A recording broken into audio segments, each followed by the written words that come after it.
Madame, Monsieur, bonjour et merci de rester fidèle à ONU Magazine, un programme de l'unité vidéo de la MONUSCO. Au sommaire de cette édition, deux volets caractérisent l'accord cadre signé le 24 février dernier à Addis Abeba sous l'égide des Nations Unies par 11 pays africains pour le retour de la paix dans la partie est de la République démocratique du Congo. La confirmation est du porte-parole intérimaire de la MONUSCO au cours de la conférence de presse hebdomadaire de la mission onusienne. De son côté, la police MONUSCO continue à multiplier des actions sur terrain pour le retour de la paix en République démocratique du Congo. La confirmation est de son général Abdallah Wafi, commandant de la police MONUSCO. Bienvenue à ce magazine hebdomadaire. Parmi les missions traditionnelles dévolues à la police MONUSCO, celle de renforcement des capacités de la police nationale congolaise, PNC en sigle, occupe une place de choix. À ce titre, elle multiplie ateliers et formations en faveur des éléments PNC sur l'ensemble du territoire de la République démocratique du Congo. En dehors de cette mission, elle enveloppe bien d'autres dans le seul objectif de ramener la paix au Congo. Je vous ai dit tous les efforts qui sont faits, particulièrement dans le cadre de la restauration de l'autorité de l'État à l'Est, pour appuyer la PNC, pour être présent. Mais pour sécuriser aussi les frontières de la RDC. Je ne vous ai pas parlé du projet Police des frontières qui a été financé par les Japonais et par les Américains pour une enveloppe de plus de 20 millions de dollars, y compris par des vedettes, la mise à disposition de vedettes sur les lacs, des véhicules, de motocross, d'équipements informatiques pour pouvoir former les PNC, les déployer et sécuriser la frontière de la RDC. Donc je pense que tous ces efforts, toutes ces actions visent à sécuriser le pays, donc à ramener la paix. Goma. En compagnie d'une importante délégation, Madame Liliane Ploumen, ministre néerlandaise du commerce extérieur et de la coopération au développement, a visité le 5 février 2013 le camp de déplacés de Mugunga 3. Sur place, elle a fait le constat de la précarité des conditions de vie auxquelles les déplacés de Rutshuru et de Nyiragongo font face sur place. Du reste, de leurs hébergements jusqu'à la distribution des kits alimentaires, les concernés ne cachent pas leur déception. Nous n'avons rien comme nourriture, vêtements et quelque chose de literie. À la fin de sa visite, elle a animé un point de presse, l'occasion pour elle de dénoncer les violences sexuelles commises par les éléments armés dans et autour du camp des déplacés de Mugunga 3. Pour Madame Liliane, les dispositions doivent être prises pour mettre fin aux violences sexuelles commises par des éléments armés dans et autour du camp Mugunga 3. La violence sexuelle ne concerne pas seulement les femmes, car hommes et femmes en sont victimes. Ainsi, tout le monde a le devoir de s'engager pour que la violence sur toutes ses formes soit bannie de notre société. Pouvez-vous nous citer quelques clauses de l'accord signé par 11 pays africains sous l'égide des Nations Unies pour le retour de la paix en République démocratique du Congo? Un journaliste a posé cette question au porte-parole intérimaire de la MONUSCO, Carlos Araujo.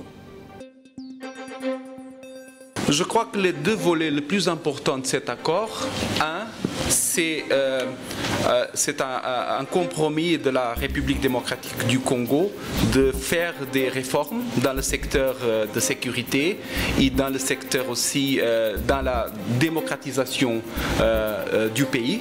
Ça, c'est un volet de l'accord.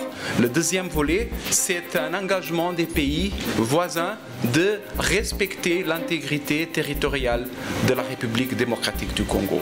Ça, ce sont les deux volets les plus importants de cet accord. Et après, il y a des clauses sur les garants, les pays qui ont signé, mais je crois que ce sont les deux volets qu'il faut souligner maintenant. Pouvez-vous, à travers un exemple concret et vivant, nous dire quelles actions vous faites pour les populations dans le cadre de votre mandat pour le maintien de la paix? C'est la question de la semaine.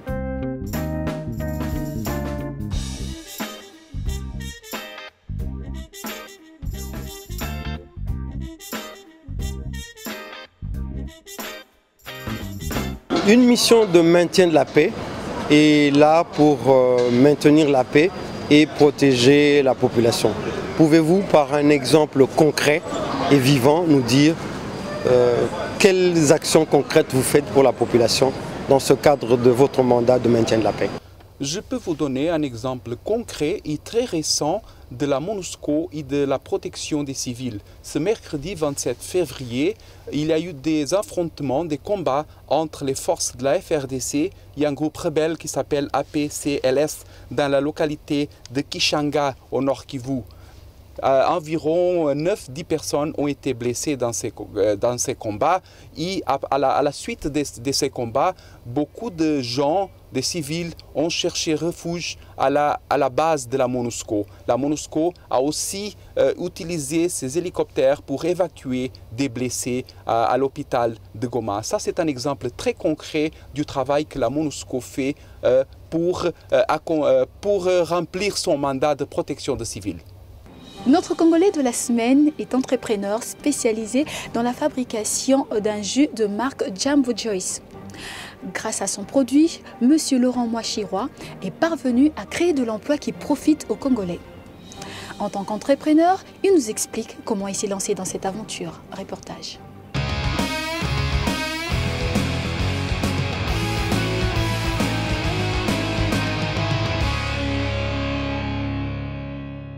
Est-ce que ce visage vous dit quelque chose?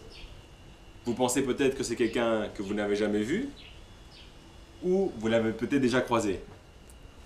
En tout cas, cette personne c'est moi, Laurent Mouachirois, avec à côté mon frère Frédéric. Nous sommes tous les deux à la base des jus de fruits Jambo, les jus de fruits naturels 100% congolais.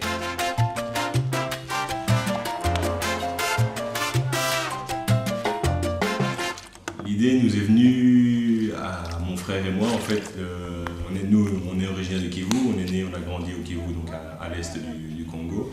Et mon frère faisait comme job d'étudiant là-bas en Belgique, il travaillait pour quelqu'un qui faisait des jus de fruits frais. Lorsqu'on est revenu ici au Congo, on a constaté que personne ne faisait des jus avec la matière première congolaise. Alors on voyait que lorsqu'on a pu voyager au Bas-Congo, que énormément de fruits pourrissent dans les champs. Donc on s'est dit qu'il y a vraiment une opportunité à prendre là-dedans. On a toujours voulu faire quelque chose ici au pays et on a décidé donc de faire un jus de fruits qui est congolais 100%.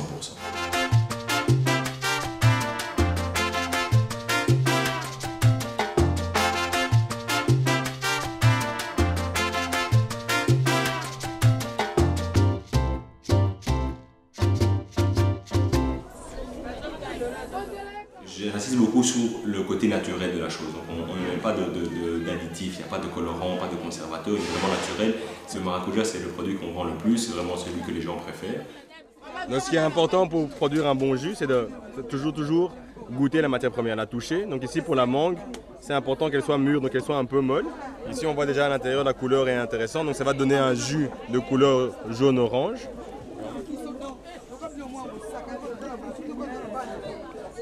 Vraiment, on remarque au goût que la mangue est encore un peu acide. Elle n'est pas encore très sucrée, donc pour le jus, ce n'est pas encore l'idéal. Mais c'est un joli fruit, hein. La couleur est vraiment intéressante.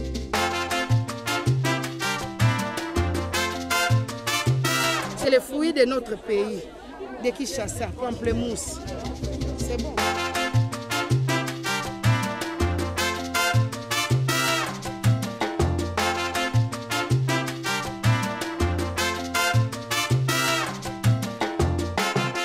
L'exemple du Rwanda, à l'est, moi où je suis originaire, ils font du jus de maracuja, ils font du concentré de maracuja qu'ils exportent vers le Congo. Donc nous qui avons un potentiel bien plus important, on ne le fait pas.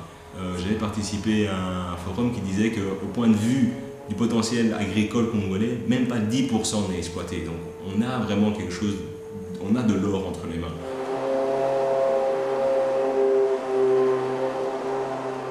Ça, c'est les jus de maracuja, ce sont des jus frais, naturels. On fait ça avec des fruits. Les ingrédients qu'on utilise ici, c'est seulement sucre et l'eau. C'est fini. Et ça contribue beaucoup à la santé. Alors ici, dans le tonneau, ici, on a notre stock de bissap, donc les fleurs d'oseille rouge ou la fleur rouge d'un ngaïngaï séché.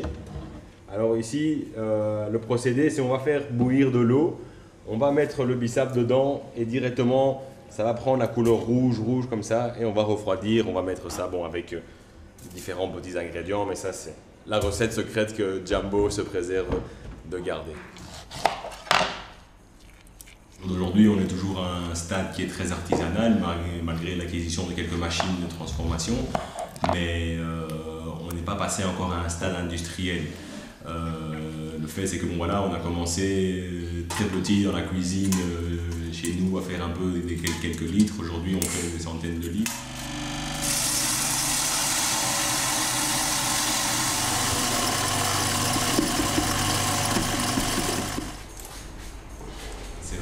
C'est vraiment ça, de retrouver donc Jambo, proudly congolese, fier d'être congolais, qu'on retrouve dans d'autres pays d'Afrique, dans d'autres pays du monde. Moi, c'est un rêve que j'ai et je me bats tous les jours pour y arriver. C'est vrai que les difficultés sont là, mais si personne ne le fait, si nous-mêmes les enfants du pays, on ne le fait pas, personne ne le fera pour nous. Donc c'est ça vraiment que je veux faire, que les gens doivent comprendre, c'est que le Congo se relèvera par lui-même. Et je suis persuadé que c'est par des initiatives comme ça que le pays va se relever et qu'on va aller de l'avant. Donc c'est vrai que le travail est là, il est énorme, mais c'est pas facile tous les jours, loin de là. Mais c'est un challenge intéressant et c'est à nous, les enfants du pays, de le relever.